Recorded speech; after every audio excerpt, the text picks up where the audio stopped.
Podcast number 2.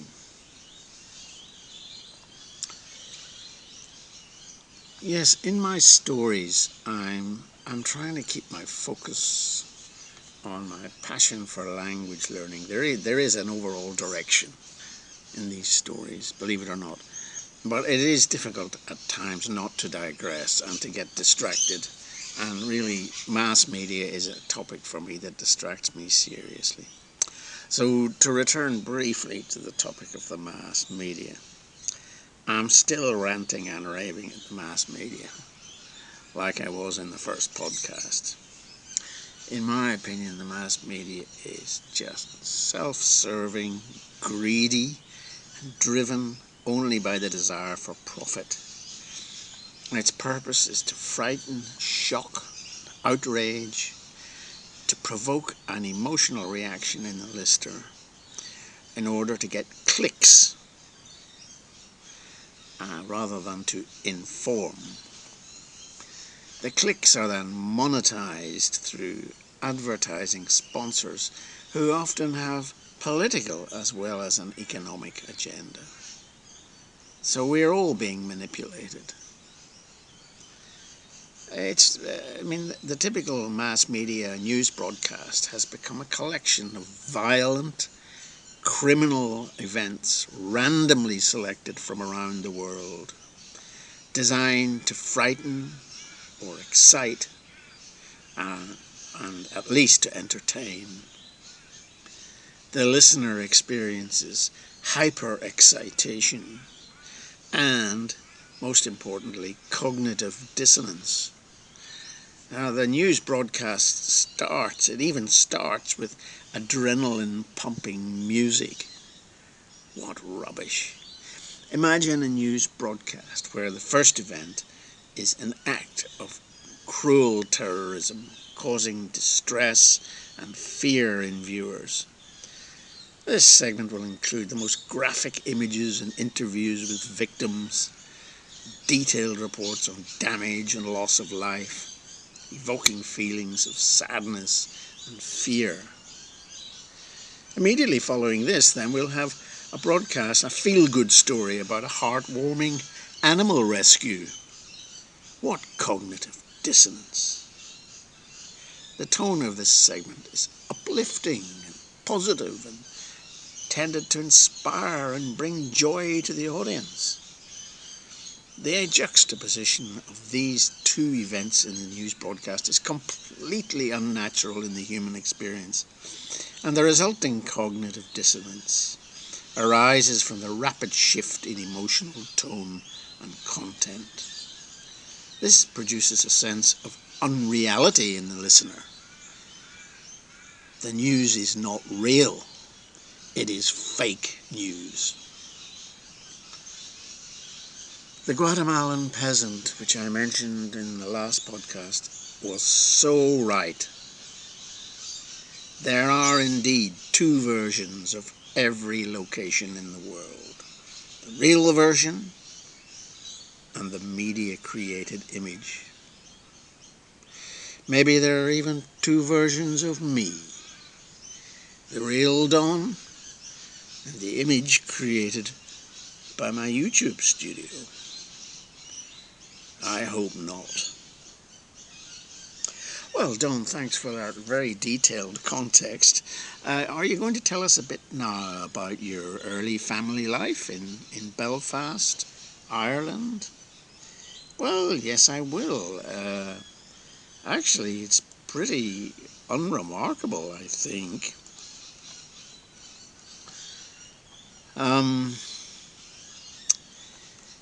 I had what I just call an average boyhood. I had no real traumatic experiences. I wasn't dropped on my head. My eccentricity cannot be explained by any one particular event.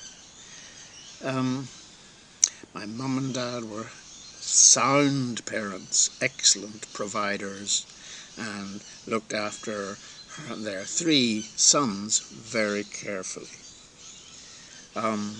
Of course, it was a very conservative time in the 50s. I was born in 1952, and the 60s in Northern Ireland, it was a very conservative cultural atmosphere.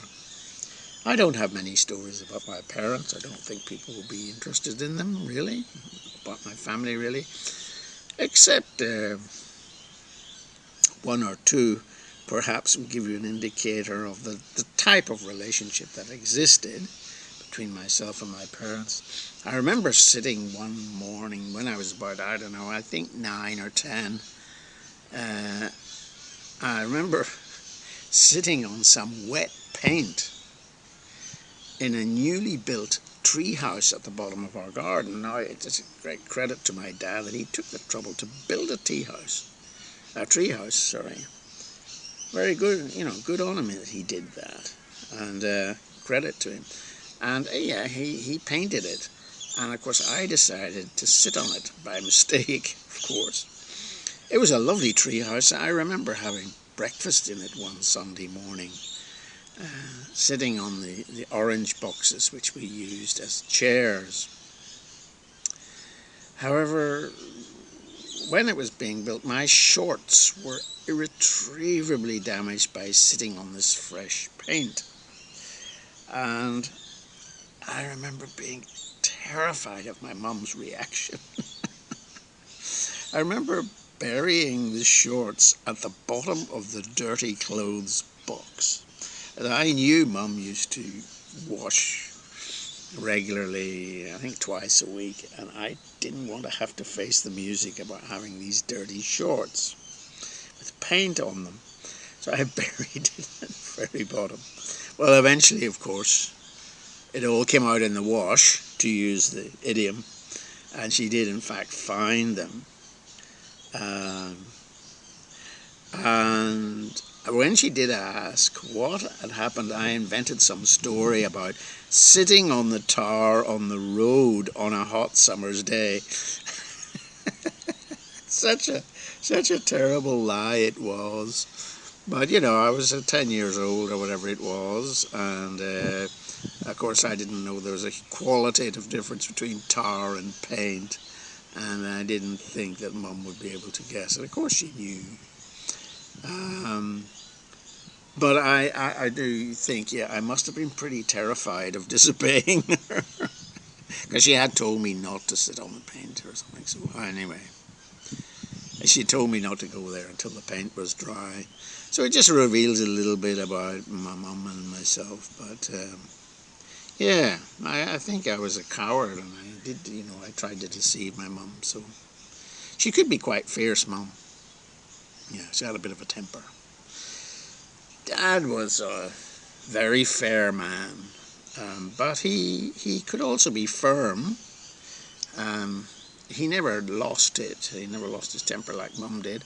But I do remember one day when I was about 10, I was hanging about on the garage roof. I was smoking a cigarette. Well, maybe I was 12, I don't know, yeah. When Dad smelled the smoke, he was down in the garden. And I was brazen enough to be smoking a cigarette sitting on the roof of the garage. So he must have smelled the smoke, because he called me down and he took me upstairs and he made me take down my pants and he thrashed me. But poor Dad, he didn't like hitting me. I could see it on his face. He was in more pain than I was. He soon forgot that incident, but I didn't. I feel now that it was quite reasonable under the circumstances for him to do that. And incidentally, of course, it had no effect on me, because at the age of 17 or 18 I started to smoke when I went to university, and I continued smoking. Until I was about 36, I think. In fact, I know exactly the day I stopped. I stopped in 1987, on the 16th of December. And that was due to my eldest son, who was 3.5 at the time. Now, I'm going to digress again here, because this is a story, and it's a great story. it's a true story, like most of my stories. Yeah, I was smoking, and I was 36, and yeah, I was full of life. We had a good job in Dubai, and we were living in a nice place. I remember we were living in the apartments in Dubai. In those days, the Hilton apartments were very nice. Everybody was happy. We had a young child. I had a good job. And Roger was a great little boy. And of course, he was very smart. And like all dads, I had decided I was going to be the perfect dad. And yeah, the perfect dad, indeed. So one day I was playing, or throwing the ball, sitting on the floor in the apartment with Roger, sort of sitting opposite each other, throwing the ball at each other, playing ball. And then I got up and I lit a cigarette and I was smoking. And Roger, now, between the ages of 3 and 4, you will remember, you will know, the child is always asking the question, why? Why? What? Why? What? And the question, what? Of course, what is that? What is that? And then why? Followed up usually. So Roger was asking me, he pointed up to me, I remember him looking up, and I can still see his face. Why are you doing that, Dad? Looking at my cigarette.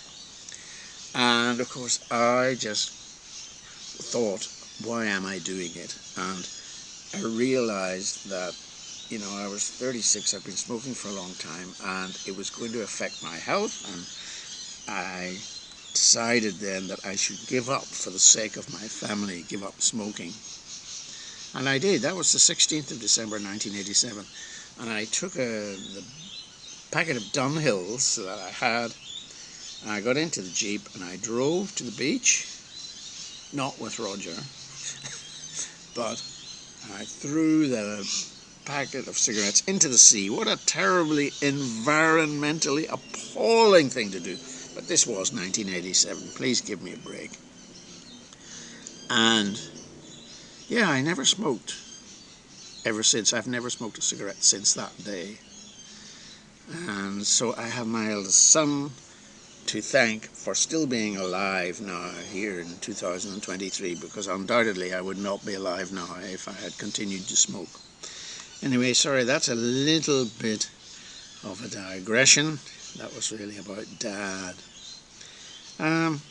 Now, as for young friends and neighbours, well, yes, I have to tell you about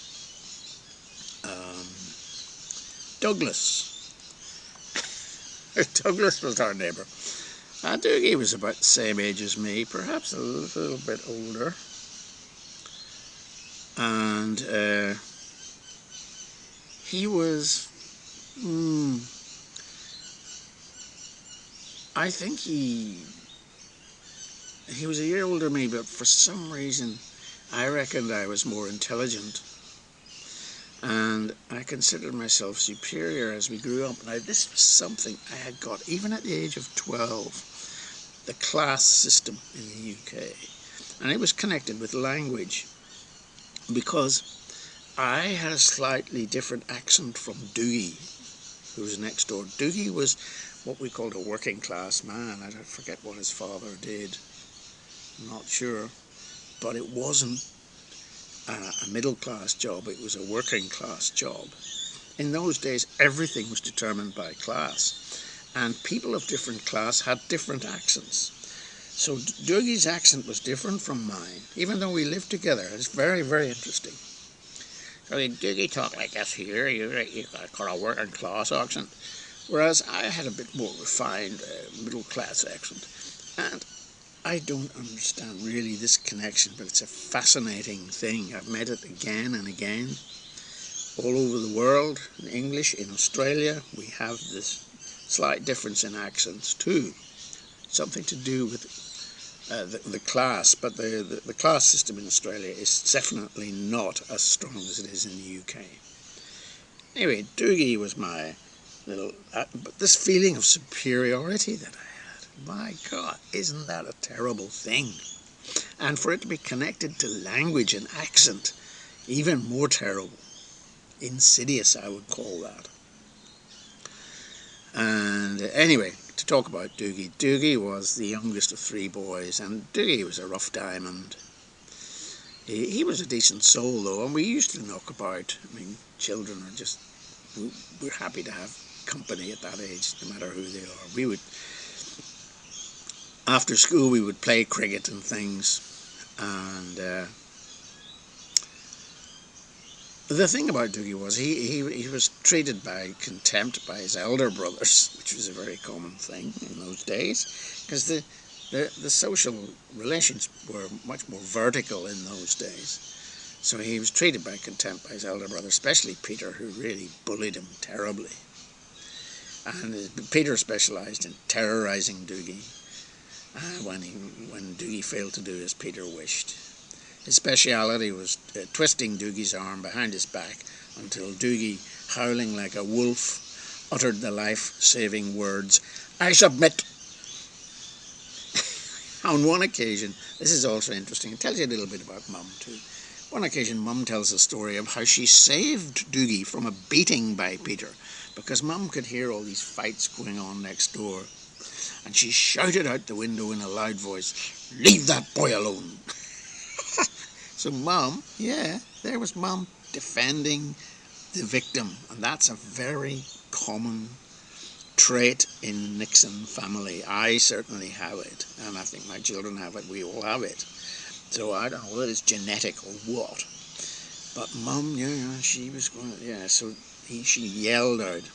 I don't know whether it made any difference at all. She was responding to this injustice and cruelty. So my family have always been fighters of other people's battles, no matter what our cost is to ourselves. Now, some of Peter's rough behaviour rubbed off on Dewey too. Of course, he could be quite rough as well. And I remember once he was fighting with me on the lawn, and he pinned me down on the lawn in a sort of semi-playful mode, and he spat into my mouth. Yes, gross it was. I thought so at the time, and I still do. Anyway, Doogie went on to become a policeman and was decorated for saving someone from nearly drowning in a river quite close to our home.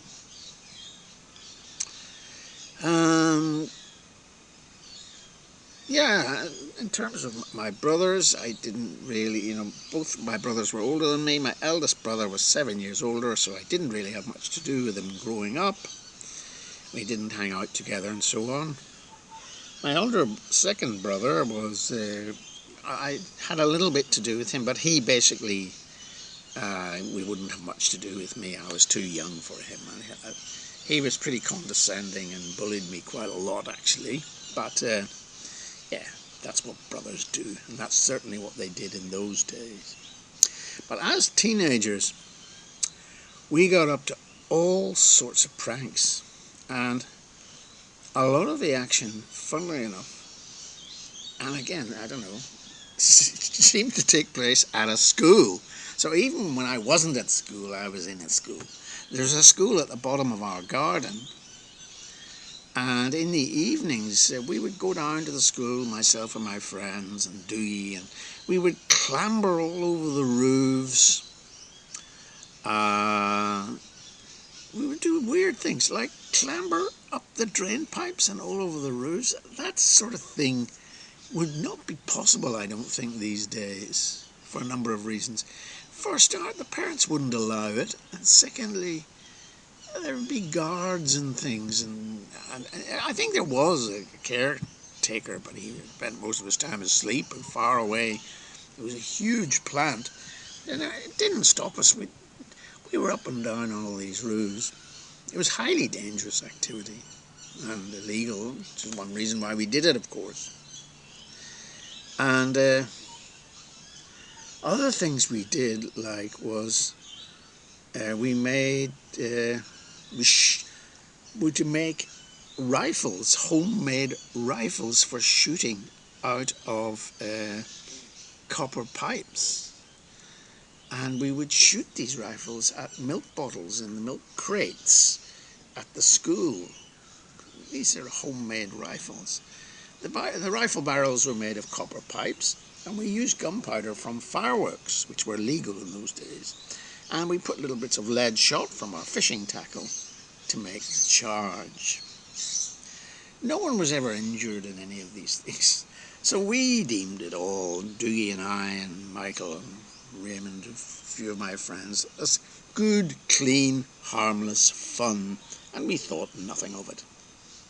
This all went on right under the noses of Mum and Dad. They never knew. And the comparison with my own children is stark. I don't think they ever did anything like that. Climbing around on roofs and making homemade weapons. I know they didn't. My children have, in fact, had much less freedom than I did as a child, even though I was brought up in the very conservative 50s and 60s in Northern Ireland.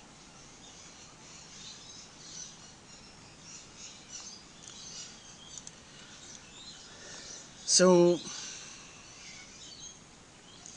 yeah, we did other things which were somewhat less dangerous, but still at the school. In the school there was a river running through it, and we fished for little tiny, little fry, we call them little stickleback fish.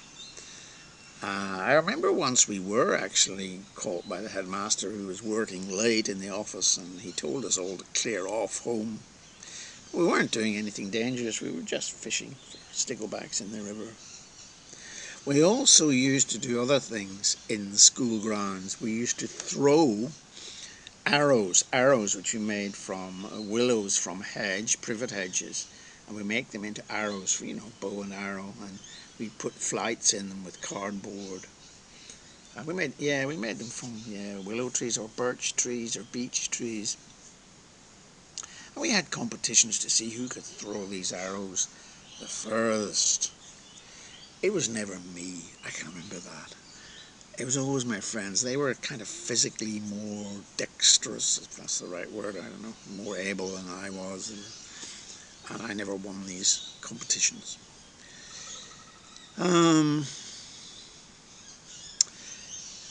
Now, I had a good friend, Raymond, and who also lived quite close to Doogie. And Raymond's brother was an interesting character. He was called Alan, and he was older than the rest of us. And age makes a big difference at that age when you're 12 or 13, and he was about 2 years older than us. But we gave him hell because he wouldn't do what we all did. We all wanted to climb trees, play tig, play football, play cricket, go down to the school. In fact, anything involving physical exercise. But Alan wouldn't join in. He wouldn't do these things. No. And as a result, he was regarded as a kind of a killjoy and a grumpy bugger. But we knew vaguely, it just shows you a bit about how the child's mind works here, that Alan had some illness, but with that lack of generosity of spirit and maturity which characterizes children of that age, this excuse didn't cut much ice with the rest of us. We were not convinced. We thought Alan was a bit stuck up. Didn't want to play with us because he was older than us, and he thought we were childish.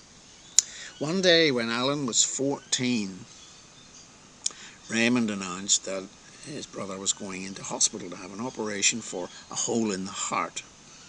We were led to understand that the operation was dangerous. Indeed it was. And sadly, Alan died on the operating table. His death, of course, explained his inability to participate in all the physical activities, and his sudden conversion to Christianity about a year before he died. Alan had not been faking it all those years at all when he refused to climb trees or play football with us, and we called him a sissy, a derogatory Ulster colloquialism for girl. How cruel we had all been to him. Nicking and stealing apples from the orchards was major in the summer. All the neighbours' gardens were regarded as legitimate targets. We were never caught, perhaps because the neighbours' parents would have been too embarrassed to confront each other. They all knew each other anyway, and probably colluded to turn a blind eye to the stealing in order to keep the peace. Some kids on our road were persona non grata at our house for many years. Ronnie lived up the road opposite us, and he was just out of sight, and because he was out of sight, he was demonized. He was rumoured to have a gang of aggressive young 12-year-old thugs who would beat us up if he was given the opportunity. He would beat me and Doogie and Rhino, Raymond, and Michael, the four of us, up. So we had to construct defensive positions by digging holes at the bottom of our garden in case Ronnie and his gang attacked us. These holes were covered with grass and twigs and had bags of water inside them to trap their foot when they put their foot in it. This was all to deter Ronnie and his gang from attacking us. Well, we waited in our bunker at the bottom of the garden for Ronnie to attack us all summer, but we waited in vain. We were convinced that he and his mates would have been stopped in their tracks by our defences. They would have been so frightened by our plastic bags full of water in the holes. The idea that stepping in the traps might have made them more angry and want to beat the crap out of us did not occur to us at the time. Anyway, they never came. A few years later I met Ronnie, and he was actually a very nice fellow and the perfect gentleman.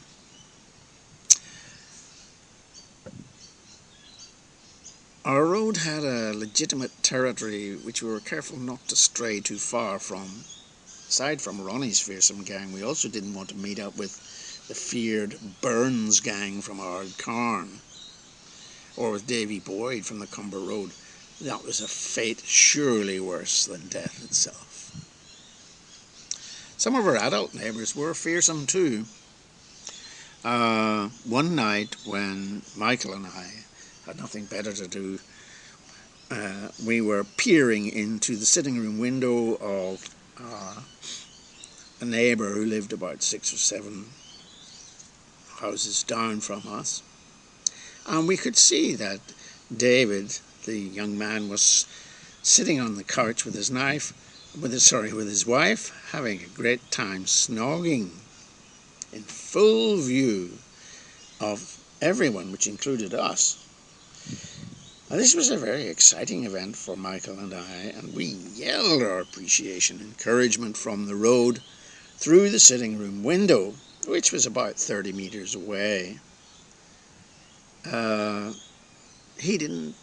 David was his name. He clearly didn't appreciate the audience, because he sprang up from the couch, burst through the door, picking up an iron bar and hurled it at us with all his might across the 30 metres. So it landed quite close to us, but we had decided that we were safe enough and far away from him to hurl some verbal abuse at him without real fear of retribution. We were mistaken. David tore up the driveway after us like a bat out of hell. We escaped down the road to the school yet again. The school is always in my stories. And as usual, Michael was in the lead and I followed. That was always the way in those days. I was never the leader, but I was egged on by my more adventurous friends to do risky things. But David kept on running after us. He was behind us. And Michael was much cooler than me under pressure and much more streetwise. Quite suddenly, Michael took a sharp left and disappeared behind a hill, a little grassy knoll in the dark, whereas Dong just kept going on straight on as an arrow. And of course, it ended up with this David in hot pursuit of me, not of Michael. After a long chase, he eventually caught up with me, and he verbally abused me. as I was whimpering and cowering in the doorway of a house. He threatened to do all sorts of things and scared the hell out of me. But it was only verbal abuse, and fortunately for me, this turned out his bark was much worse than his bite. But he must have chased me for about a kilometre. Another neighbour was nicknamed Cudgewedge, and he was the headmaster of a government secondary school. He distinguished himself one Halloween night by striking my eldest brother Roger over the head with a milk bottle. The motive for this unneighbourly act? Well, apparently Cudgewedge decided that he'd had enough of youths throwing fireworks into his garden and frightening his pigeons in the pigeon loft. Perfectly understandable now. According to a reliable and completely impartial source, my mother, Cudgewedge lay in wait and ambushed my unsuspecting and totally innocent brother as he returned home from his constitutional walk. And I'm not sure, but Roger must have thrown some fireworks into the pigeon loft of Cudgewedge. Needless to say, Cudgewedge was never spoken to again by anyone in our family. I'm not sure whether I entirely believe Mum's version of events, but Roger was, my brother to be fair, an unlikely person to bait a character like Cudgewedge. I might have done such a thing myself, but not Roger. It wasn't in my big brother's nature.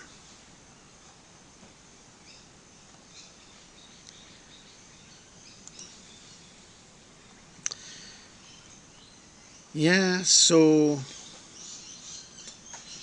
just a couple of more incidents I remember now from my early childhood.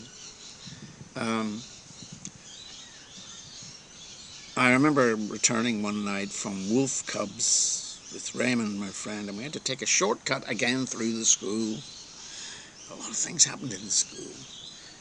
Anyway, as we approached the bottom of our garden through the school, we sensed some sort of eerie apparition on the hill. It looked like a white object. It was the classical, in fact, white sheet ghost apparition. Now, anyway, we were 12 or 13, and this scared the hell out of Raymond and I, and we backtracked and ran for our lives along the Cumber Road and took the long way home. Now, when we got home, I remember the terror still now I felt at going round to the back door of our house where it was very dark. And this was quite close to where the ghosts had been seen. I was petrified. Turned out, of course, to be a prank played on us by my brother and his friend, who knew we would be returning through the school and had wrapped themselves in a white sheet, taken up a conspicuous position on the hill in the school grounds. Now, yes, finally we're coming back to the language thing. Speaking of right and wrong and righteousness, here's another anecdote. Around this time in primary school, my brother and I developed a fad, and my friends, of spelling words backwards, or at least mixing up the syllables. So, as my friend was nicknamed Rhino for rhinoceros, he used to refer to himself sometimes as Onire. But it didn't roll off the tongue easily, so it sometimes became corrupted to Orine. And since we were at that age, that soon became urine. Well, for me this was fine, as long as we kept it low profile and private within our little select group. But I was not happy about this corruption, urine, being used in public, which my friend Michael one day conspicuously decided to do by roaring urine at the top of his voice down the road. The roar was directed towards the hapless rhino at a distance of about 50 metres, well within the earshot of neighbours and all and sundry.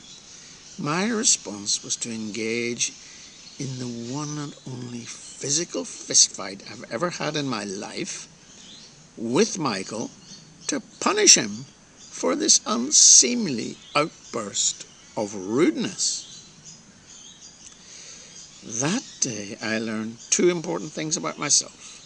Firstly, that there was a Puritan streak in my psyche. And secondly, that I was not a great fighter. I came off worst against Michael. Michael lived across the road, and his father worked in the aircraft factory in Belfast and had a good job, but he had problems with alcohol and nobody saw much of him.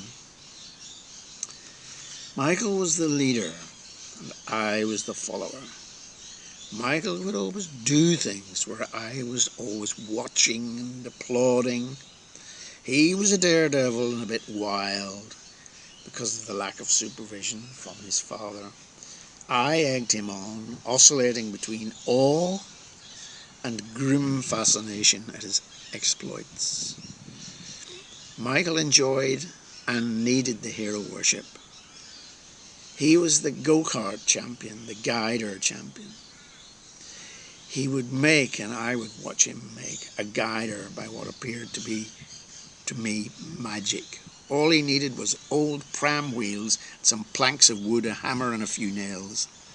Like a madman, Michael would fly down the hill at the school, again, yes, at the school, and at the bottom of our garden, and he'd disappear through the archway. Each time he did this, my heart missed a beat, as I was sure it would be the last time I saw him. But he always returned to perform again for his admirer. Michael liked praise, and he got most of it from me. Another good thing Michael was good at was making guns. He would get the hollow piece of copper pipe as a gun barrel and fit it into a wooden rifle butt made from a plank. The open end of the pipe would back up against the wood. Gunpowder from fireworks was placed in the barrel, and lead shot from fishing tackle in the front wad of paper. He would drill a hole, and I would watch, at one end and put in the touch paper from the fireworks. He would then light the touch paper and aim the rifle at a crate of milk bottles at the school, yes, at the school at the bottom of the garden. You see, even in my spare time, I was obsessed with schools. I never seemed to be able to get away from them, even in my spare time. I'm still doing it. Bang! And the milk bottles would shatter gloriously, a schoolboy's delight. When I told my son about this, he was horrified. He just could not get his head around the fact that his teacher father could have indulged in such an activity. Michael and I were both great climbers. We would climb those trees at the bottom of our garden, cross from one to the other at a considerable height. I honestly believe Mum and Dad never knew the half of this because it was a very dangerous activity. We carved our initials in the trees, and they're still there, I believe, to this day. D.N. Donald Nixon, 12th of July, 1962.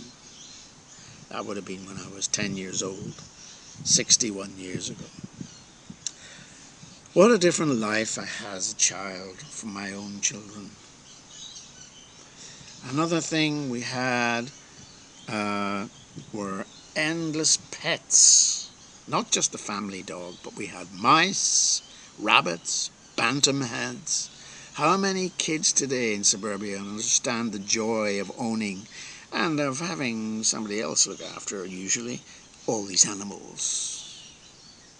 When I was a teenager, I may have been a miserable little nerd who couldn't communicate with people, but I could always commune with my bantam hens, Higgledy-Piggledy, Bert and Gerald.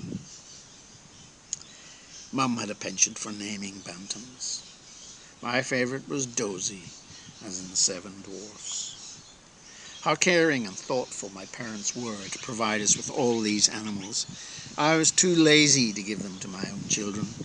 I was too busy trying to get them into a private school to achieve, rather than worry about such things. a typical baby boomer I was. So that's all. That's all about my early childhood. Nothing special, really. And in the next podcast, I'll talk a little bit about my early schools. That's all for now.